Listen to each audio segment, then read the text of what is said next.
হুৰ হুৰ বতা চৰাই মোৰ ধান নাখাবি তোক দিম গোটা কৰাই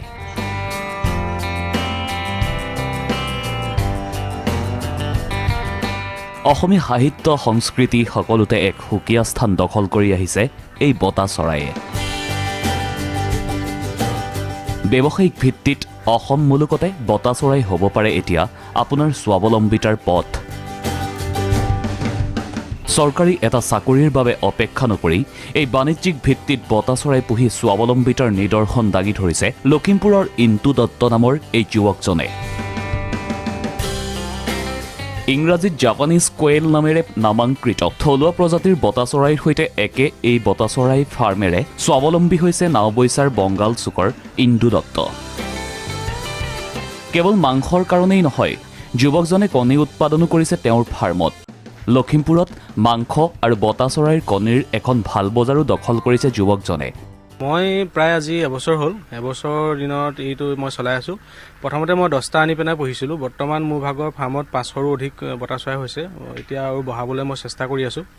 প্ৰায় 5000 যদি মই পুহিব পাৰোঁ আৰু যদি মই গাঁৱৰ 10টা নিবনুৱা যুৱকক যদি মই তাতে ইনক্লুড কৰিব পাৰোঁ তেতিয়াহ'লে ডেফিনেটলি মোৰ কাৰণে এটা গ্ৰেণ্ড ছাকচেছ হ'ব এটা হয় মাৰ্কেটিঙত কণীৰ প্ৰথমতে অলপ অসুবিধাৰ সৃষ্টি হৈছিলে কাৰণ আমাৰ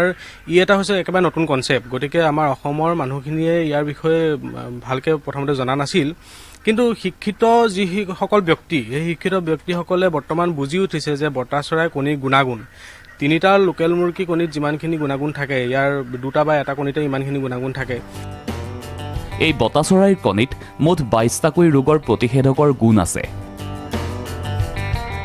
এটা বছৰৰ পূৰ্বে ইন্তু দত্তই আৰম্ভ কৰা বতা চৰাইৰ ফাৰ্মখনত এতিয়া আছে 400 বতা চৰাই ফিজিকেল ইনষ্ট্ৰাক্টৰৰ ডিগ্ৰীধাৰী যুৱকজনে চৰকাৰী চাকৰিৰ বাবে অপেক্ষা নকৰি এইদৰেই এতিয়া স্বাৱলম্বী হৈছে বতা চৰাইৰ ফাৰ্মেৰে ইয়াৰ উপৰিও ইন্তু দত্তই আৰম্ভ কৰিছে খাকী কেম্বেল হাঁহ আমেৰিকান হোৱাইট পেকিং হাঁহৰ ফাৰ্মো উঠি অহা প্ৰজন্মৰ বাবে হওক ইন্তু দত্ত এক আদৰ্শ লখিমপুৰৰ পৰা কৰুণা কৃষ্ণ নাথৰ ৰিপৰ্ট DY365